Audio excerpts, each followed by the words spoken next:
মাথার উপরে নীলাম্বরধারী আকাশের বুকে ছোপ ছোপ তুলো মেঘের মিছিল।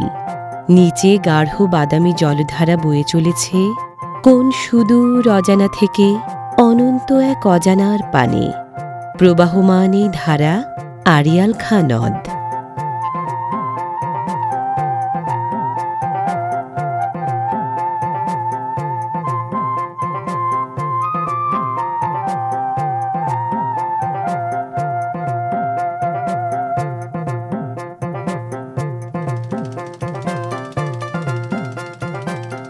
নদ ও নদীর পার্থক্যটা আসলে কি?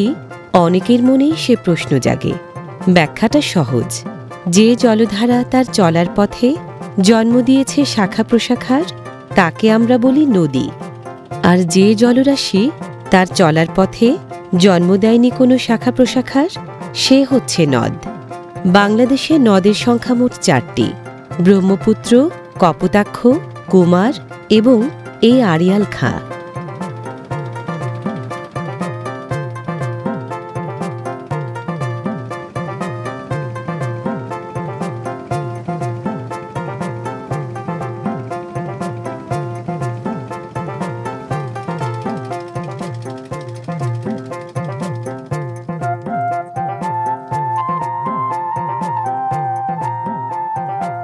ভোর থাকতেই এই নদীতে মৎস্যজীবীদের কর্মকুশলতার শুরু হয়। চলে দিনভর।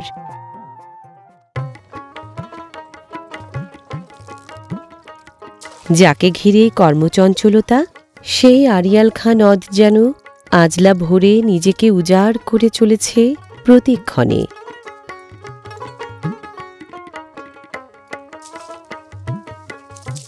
মৎস্য সম্পদে ভরপুর বাংলাদেশের নদ নদী খাল বিল, আড়িয়াল খাঁ নদও তার ব্যতিক্রম নয়।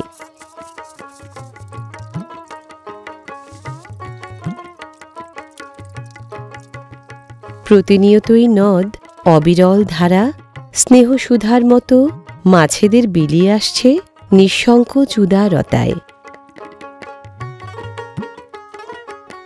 নদীর অলিন্দে দিনভর ফাঁদ পেতে মাছ শিকার করে জেলেরাও খুশি।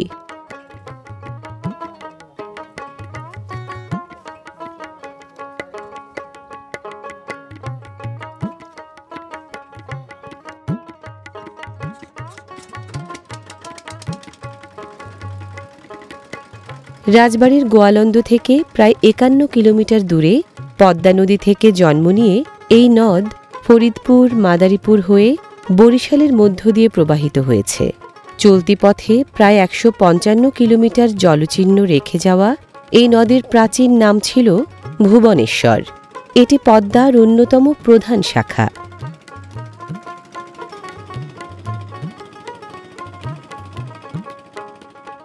তপ্ত রোদের ঝলকানি উপেক্ষা করে নেট জাল, ছিপ, চায়নাদুয়ারি জাল, চাঁইসহ বিভিন্ন উপকরণ দিয়ে যে যার মতো করে মাছ ধরছে।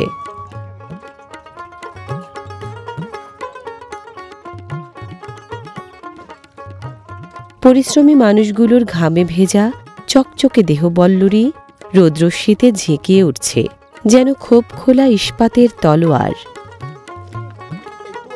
কেবল যে সংসারের প্রয়োজন মিটবে তা নয়, এই মাছ বিক্রি করে অনেকেরই জীবিকা নির্বাহ হয়। তাই রোদ বৃষ্টি উপেক্ষা করে পরিশ্রম করে চলে তারা অনবরত।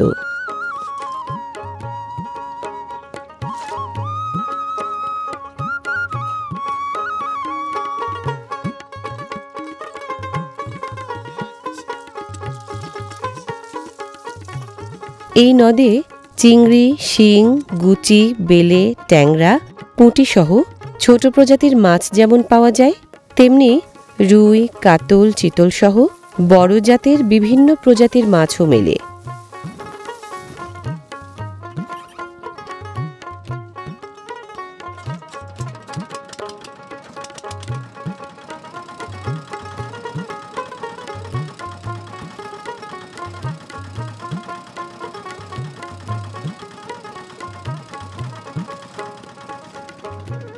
শরৎবেলায় জল থই থই আড়িয়াল খাঁ নিজের দানশীলতার রূপটি যেন মেলে ধরেছে।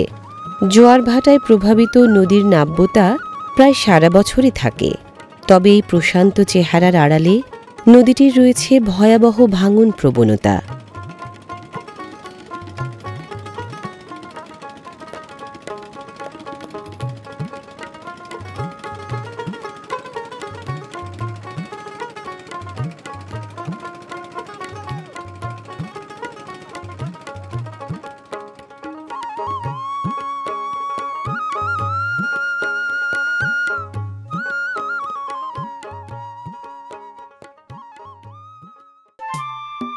স্নিগ্ধতায় ঘেরা বাংলাদেশের চিরকালীন গ্রামীণ জীবনের অনবদ্য চিত্র মাদারীপুরের কালকিনি উপজেলার নদীপাড়ে স্বমহিমায় বিরাজমান।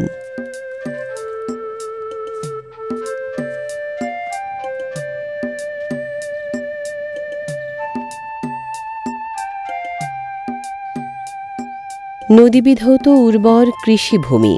এখানে প্রতিনিয়ত ফসলের কাব্য রচনায় নিমগ্ন থাকেন মাটির কারিগরেরা।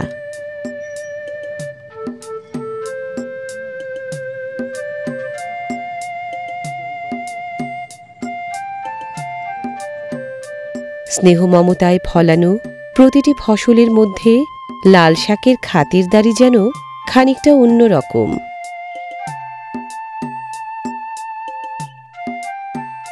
মোলায়েম কচি পাতার জমিন বিছিয়ে ছড়িয়ে থাকায় উজ্জ্বল লাল রঙের পত্রপল্লবে রয়েছে পুষ্টিগুণে ভরপুর নানা উপাদান। লাল শাক রক্তশূন্যতা দূর করে। এতে থাকা ভিটামিন এ ও সি রোগ প্রতিরোধ ক্ষমতা বাড়ায় এবং দৃষ্টিশক্তি উন্নত করে। এটি কিডনির কার্যক্ষমতা বাড়ায়।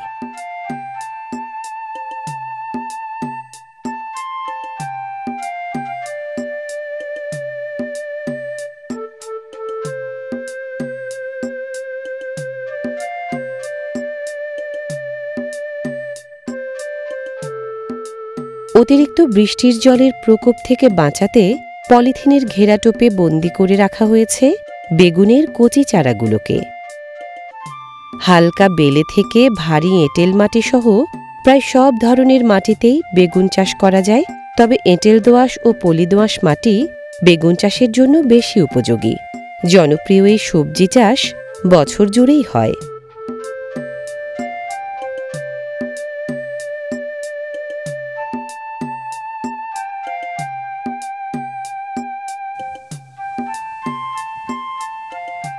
ধানের চারায় খোলা হাওয়ার দোলা, আশ্বিনের বিদায় লগ্নে কিছু ধানের থোড় এসেছে, যেন কার্তিকে নবান্নের হাতছানি।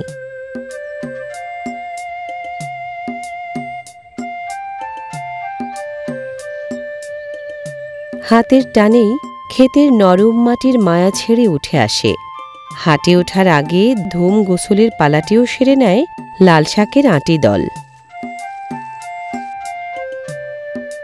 নদীকেন্দ্রিক জীবনযাত্রা আর অবিস্মরণীয় প্রাকৃতিক সৌন্দর্য এক শান্তিময় পরিবেশ সৃষ্টি করেছে এখানটায়।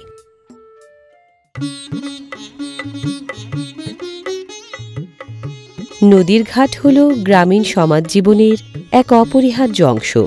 গোসল, কাপড় কাচা ও থালা বাসন মাজা একসঙ্গে সব হয় এখানটায়। এই ঘাট যেন শ্রম, সখ্যতা এবং প্রকৃতির সান্নিধ্যে সময় কাটানোর একটি দুর্দান্ত মিলন ক্ষেত্র।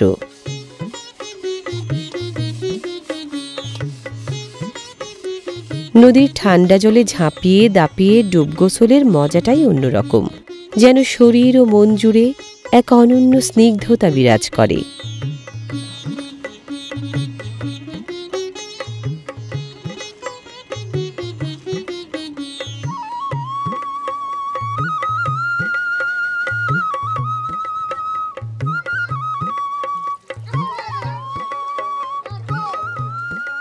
গোসল শেষে ভেজা কাপড় নিংড়ে শরীর মুছে বাড়ি ফেরা দৃশ্যটি নদীকেন্দ্রিক জীবনযাত্রার এক অবিচ্ছেদ্য অংশ। নদী শুধু একটি জলধারাই নয়, এটি যেন জীবনেরই প্রতিচ্ছবি। নদীর এই বহমানতা, উর্বরতা এবং আশ্রয়দানের ক্ষমতা তাকে জীবনের এক অবিচ্ছেদ্য ও প্রাণবন্ত অংশে পরিণত করেছে। নদীর এই চলিষ্ণুতা আর তার দুই তীরের জনজীবনকে লালন করার শক্তিই প্রমাণ করে সে প্রকৃতির এক প্রাণময় স্পন্দনশীল অংশ। তার কলকল ধ্বনি যেন কালের নীরব সাক্ষী, যে প্রতিনিয়ত জীবনের গান গেয়ে চলেছে।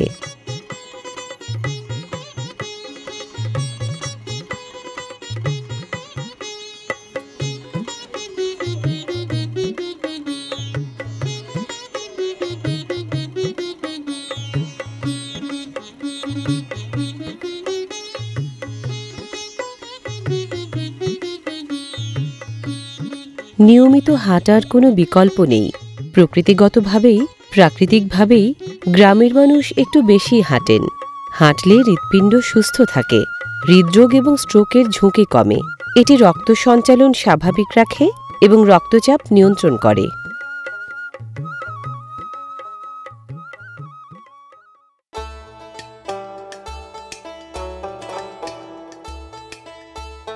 বৃক্ষ ছায়ায় নিবিড় মায়ায় শোভিত এই গ্রামখানি যেন সবুজের অপত্য স্নেহে লালিত।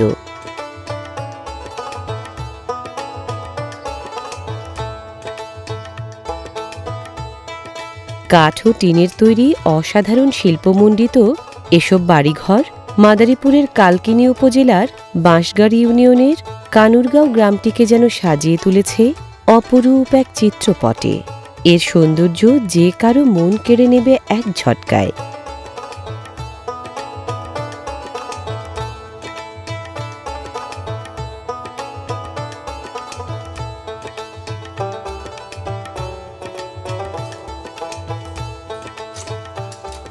বাঁশগাড়ি ইউনিয়নের মোট আয়তন ২৬ বর্গ কিলোমিটার। গ্রামের সংখ্যা ২৮টি। ২০১১ সালের আদমশুমারি অনুযায়ী বাঁশগাড়ি ইউনিয়নের ৪,৯২০টি পরিবারে জনসংখ্যা ২২,২৯৩ জন। তবে বিগত ১৪ বছরে পরিবার ও জনসংখ্যা নিশ্চয়ই বেড়েছে।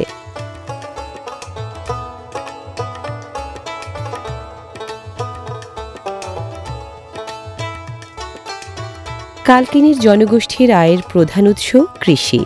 এখানে বিভিন্ন ফসলের মধ্যে ধান, পাট, খেজুর গুড়, তিল, চীনাবাদাম ও বাণিজ্যিকভাবে সরিষার তেল উৎপাদন অন্যতম।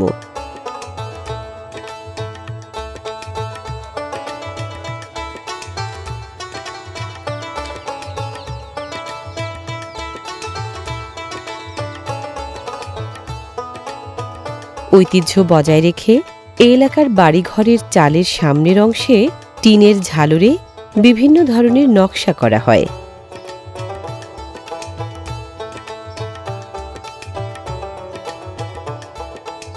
এসব নকশার কেতাবে কোনো নাম তেমন প্রচলিত না থাকলেও এলাকা বিশেষে একে পটমায়া নামে অভিহিত করে থাকেন অনেকে।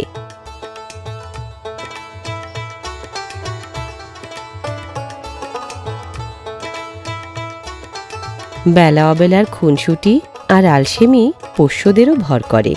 ক্ষতি কি যদি তারাও খানিকটা সময় কাটাতে চায় একান্তই নিজেদের মতো করে?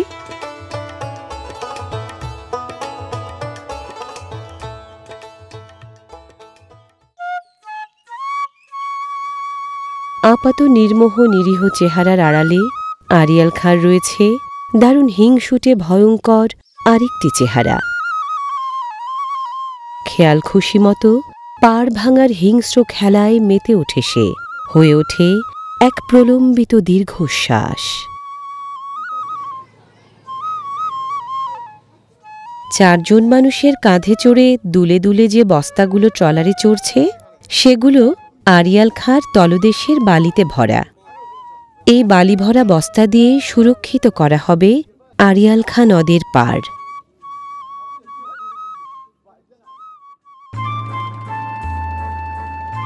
সুদূরের ওই নীলাকাশ মায়াজাল ছড়িয়েছে যেন দিগন্তে। নদীর তট ছুঁয়ে সাদার যে ঝলকানি দেখতে পাচ্ছেন, হ্যাঁ, সেটি আপনার খুবই পরিচিত শুভ্র বেশধারী কাশবন।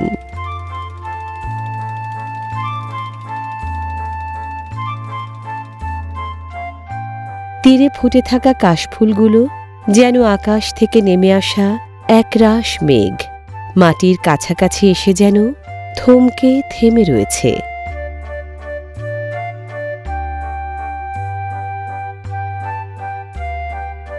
যূথবদ্ধ কাশফুলের গুচ্ছকে দেখে মনে হয় প্রকৃতি যেন সবুজ জমিনের উপর হাজার হাজার সাদা ময়ূরের পেখম মেলে ধরেছে। তারই মধ্য দিয়ে সর্পিল ভঙ্গিমায় এঁকে বেঁকে বয়ে চলেছে আশ্বিনা বায়ু।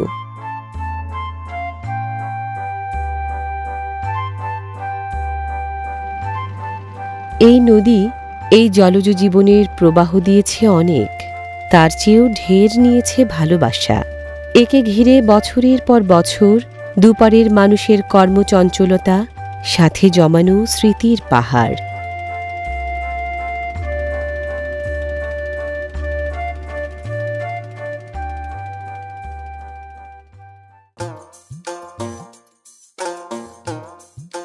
খাসের হাটের এই নৌঘাট যেন ভাসমান বেদে সম্প্রদায়ের অস্থায়ী আবাসন কেন্দ্র। এরা সাধারণত নৌকায় বসবাস করেন এবং নদীকে কেন্দ্র করেই পরিচালিত হয় তাদের জীবনযাপন।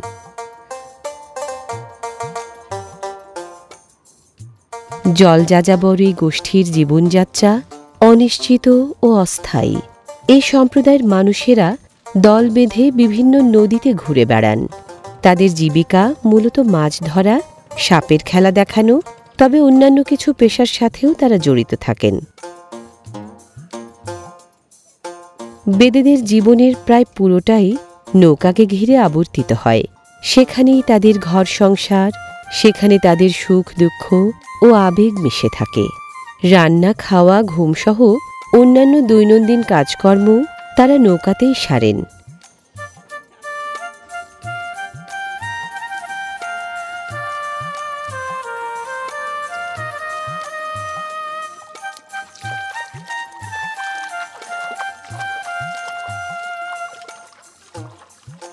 জলে স্বাচ্ছন্দ্য বোধ করা মানুষগুলো মূল ভূখণ্ডের সাথে সম্পর্কহীনতায় নিজেদের ভবিষ্যৎ অনিশ্চিত করে তুলছে নিজেদের অজান্তেই। তবুও তারা এই স্বাধীন জীবনযাপনেই স্বচ্ছন্দ।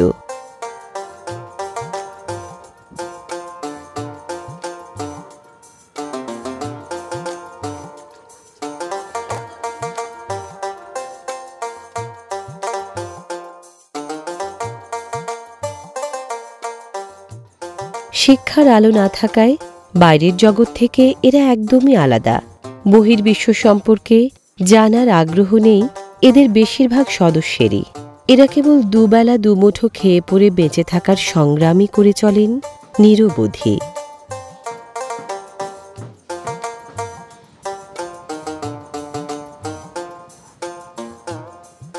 নদীর পানিতেই বসবাস, রান্না ধোয়া সব চলে এই পানিতেই।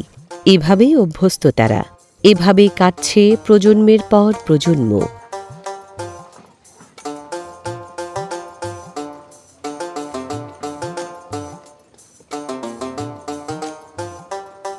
বেদেদের জীবন ব্যবস্থা তাদের গোত্রের মধ্যে আবদ্ধ। প্রতিটি বেদে পরিবারের আছে নিজস্ব নৌকা। কয়েকটি নৌকা নিয়ে তৈরি হয় একটি দল, আর কয়েকটি দল নিয়ে তৈরি হয় একটি বহর। প্রতিটি বহরে একজন সর্দার থাকেন। বহরের সকল দায়িত্ব থাকে তার উপরে।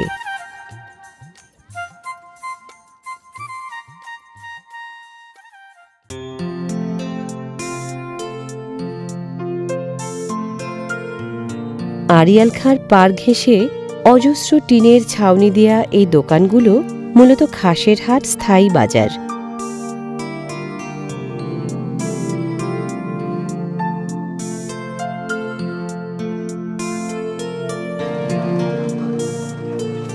জনাকীর্ণ এই বাজারে অন্যান্য সব ধরনের পণ্যের পাশাপাশি স্থানীয়ভাবে উৎপাদিত সকল পণ্য পাওয়া যায় অনায়াস সহজলভ্যতায়।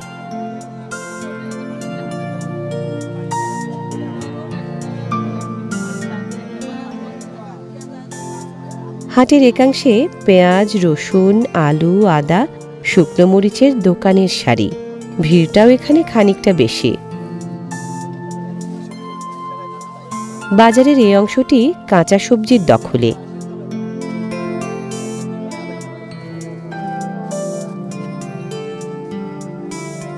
এই বাজারে মঙ্গল ও বৃহস্পতিবার এই দুদিন সাপ্তাহিক হাট বসে।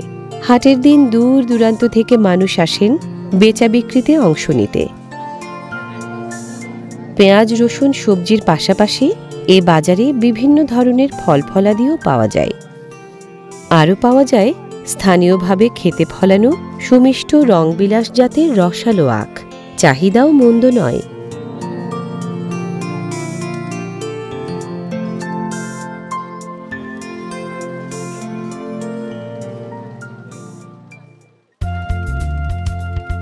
আড়িয়ালখার জলের বুকে চনমনে রোদের সোনালি ঝিলিক, সেই ঝলকানি প্রতিফলিত হয় কর্মক্লিষ্ট সংগ্রামী মানুষের চোখের তারায়। সেই ঝলকানি স্ফুলিঙ্গ তোলে নদীকেন্দ্রিক কর্মঠ মানুষের অন্তরাত্মায়, জেলে দেয় অনুপ্রেরণার নতুন আলো।